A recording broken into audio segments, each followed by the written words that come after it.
Сәлем қыздар, бүгін біз осындай видеода көрсетілгендей 4 түрлі отырыстың гүлі болатын пирогтарды жасап үйренетін боламыз. Ал егер рецепті жоғалтып алғың келмесе, каналға подписка жасап, қоңыраушаны басуды ұмытпа. Ең бірінші осындай үлпілдек сметанник жасап үйренетін боламыз. Ол ең алдымен ұнымызға разрыхлитель саламыз, ванильный сахар саламыз, қасықпен жақсылап араластырып аламыз. Енді жұмыртқаның сарысына шекерімізді, одан кейін кішкене суымызды салып, венчикпен араластырып аламыз. Жақсылап араластырамыз, ішіндегі шекерін ерітіп. Ұнымызды алып, енді осы сұйықтығымызды құямыз. Ұнымызға сары майды саламыз. Сары майымыз 82% болған абзалырақ. Қамырымызды жақсылап араластырып, холодильникке кемі жарты сағатқа салып қоямыз. Видеода көрсетілгендей, осындай әдемі тесто болып шығу керек. Қамырымыз холодильникте тұрған уақытта біз кремін дайындаймыз. Қаймаққа өлшенген сгущенка саламыз. Одан кейін осындай ұн саламыз и жақсылап араластырамыз.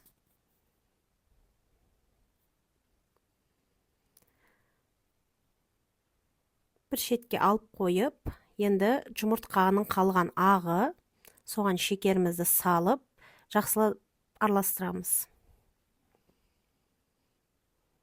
Осындай болу керек. Енді осыны қаймаққа саламыз.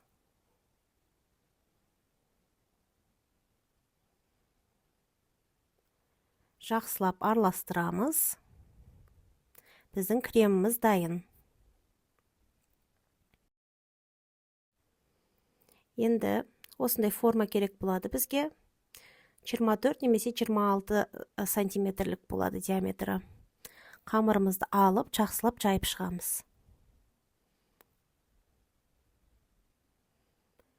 Кремімізді саламыз ортасына. Духовканы 170 градусқа 30-35 минутта пісіріп аламыз. Қамырдың астын вилкамен тесуді ұмытпаймыз. Видеода көрсетілмей қалыпты, бірақ астын міндетті түрде тесіңіздер. Пирогымызды духовкаға жібереміз. Духовкадан шыққаннан кейін формада кемі 2 сағат тұру керек. Кейін холодильникке тағы да 2 сағатқа жібереміз. Сол кезде біздің креміміз стабилизация болады. Міне қараңыздар, біздің сметаннигіміз дайын болды. Келесі пирогымыз біздің пахлава. Бұған ең бірінші ұнымызға сары майымызды саламыз. Мен закроманы қолданам әрдайым. Содан әдемі шығады. Осылай крошка жасап аламыз. Ішіне 2 қасық қаймақ қостым, 70 грамдай болады.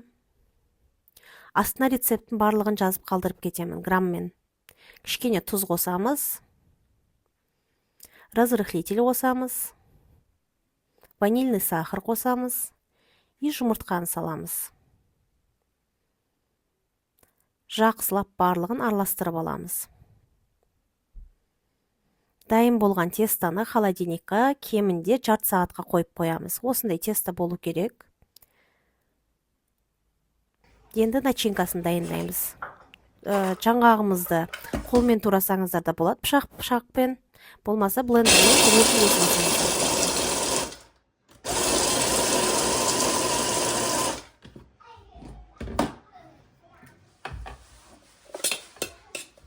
Міне осындай болады. Енді ішіне жұмыртқаның ағын саламыз. Шекерімізді саламыз, өлшеп. И барлығын жақсылап араластырамыз. Біздің начинкамыз дайын. Қалауларыңызша мейіз болмаса, басқа да сухофрукты қолдансаңыздар болады. Мен тек қана грек жаңғағын қолдандым.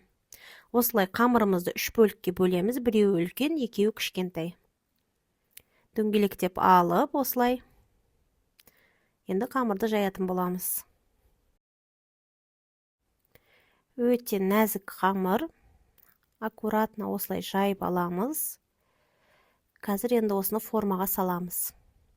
Жыртылып кетсе де ештеңе қылмайды. Қолыңыздың көмегімен жалғап отырып жасай береміз. Осылай жайып аламыз формаға. Енді начинкамыздың жарты бөлігін саламыз. Осылай бірдей жайып шығамыз. Енді екінші қамырымызды жайып, осының бетін жабатын боламыз. Онда көп қолданудың қажеті жоқ.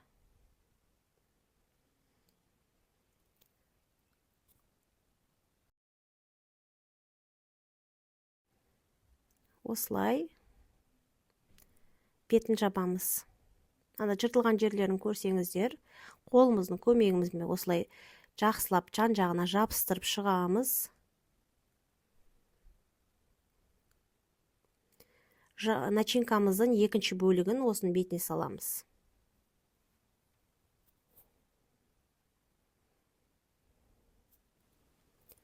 Ең соңғы қамырымызды алып, оны да жайып аламыз. Осының бетін толық жауып, жан-жағын жақсылап бітейміз.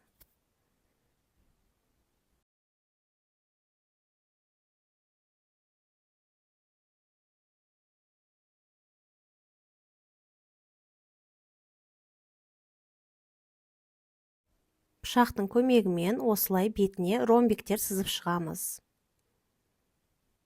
Қатты батырып кесудің қажеті жоқ, бетіне ғана сызсаңыздар болды. Бетіне жұмыртқаның сарысын жағып, жаңғақтарды жабыстырып шығамыз. Духовкаға 170 градуста 35-40 минутта пісіп шығады. Ыстықтай күйінде бетіне еріген бал жақсаңыздар мүлдем жылтырап әдемі болып тұрады. Ол өздеріңіздің қалауларыңыз. Міне дайын болған кезде осындай болып шығады.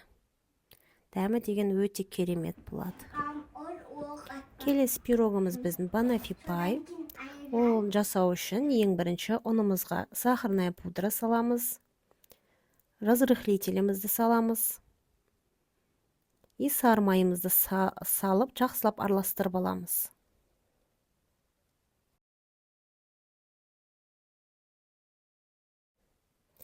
Кейіннен ішіне жұмыртқамызды саламыз. Барлығын араластырып, осындай песочный тесто жасаймыз. Холодильникке кемі жарты сағатқа қойып қоямыз. Жарты сағат өткеннен кейін формамызды алып, қамырымызды осылай жайып шығамыз. Астын вилкамен жақсылап тесіп, 170 градусқа 30-35 минутта пісіріп аламыз. Міндетті түрде осылай тесуді ұмытпаймыз, болмаса қамырымыз көтеріліп кетеді қатты. Енді кремімізді дайындаймыз. Ол үшін 33%-тен жоғары сливкиді аламыз. Өлшеп аламыз барлығын. Ішіне сахарная пудра салып, миксерлейміз.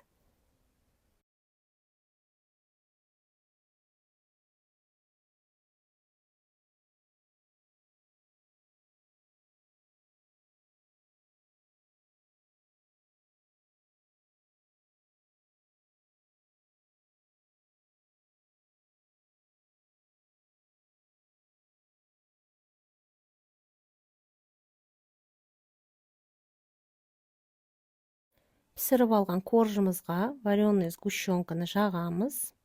Вареный сгущенка качествосы жақсысын қолданыңыздар. Деповский болмаса килограммдық сатып алатын қолдансаңыздар болады.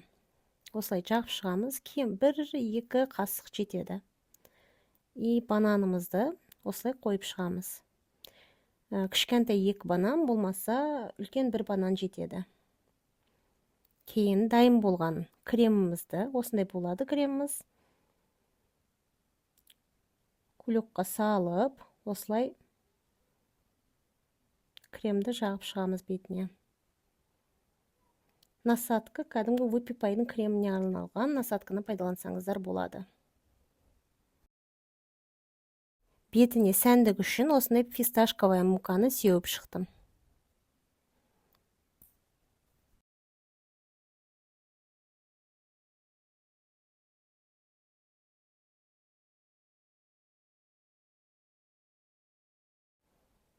Міне қараңыздар, өте дәмді банафи пай деген пирогымыз дайын болды. Дәмі өте керемет. Песочный тестаның өзі өте жұмсақ, әдемі болады. Келесі біздің дайындайтынымыз осындай творожный пирог. Осындай әдемі жұмсақ болып шығады. Ең алдымен бізге тестасын жасап алу керек. Ол үшін ұнымызға шекерімізді саламыз. Сары майымызды саламыз. Сары майдың жақсысын пайдаланыңыздар. Разрыхлительдерімізді саламыз. Жақсылап араластырып аламыз.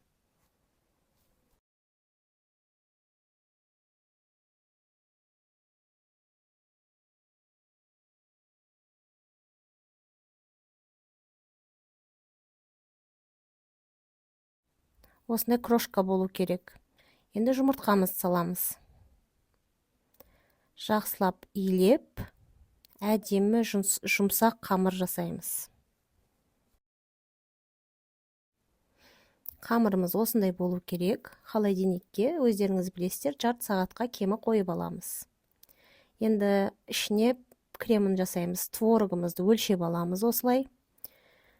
Ішіне қаймақ саламыз, шекер саламыз, және де жұмыртқа саламыз. Барлығын жақсылап блендермен езіп аламыз.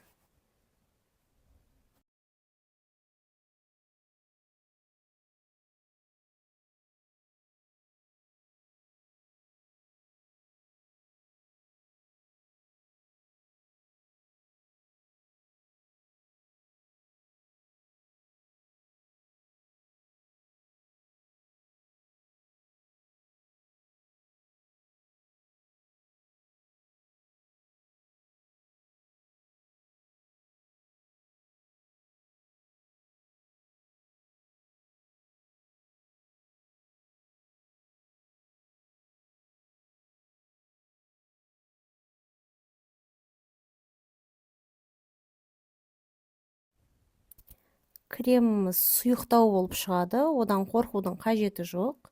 Кейін піскеннен кейін бұның бәрі қатып қалады. Осындай болып шықты. Енді қамырымызды алып формамызға жайғастырамыз.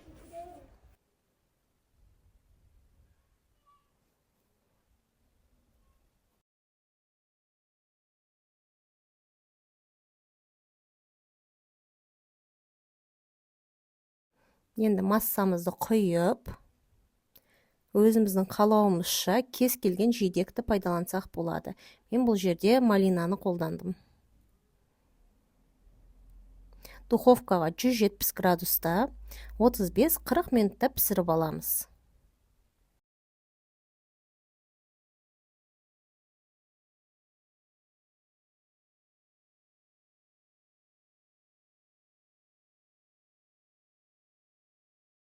Дайын болған пирогты ыстықтай формадан шешудің қажеті жоқ. Формада кемі 2 сағат ұстау керек. Кейін холодильникке тағы да 1-2 сағатқа қойсаңыздар болады. Сол кезде кремі бір қалыпты әдемі болып шығады. Міне осымен 4 түрлі пирогтың барлығын жасап үйрендік.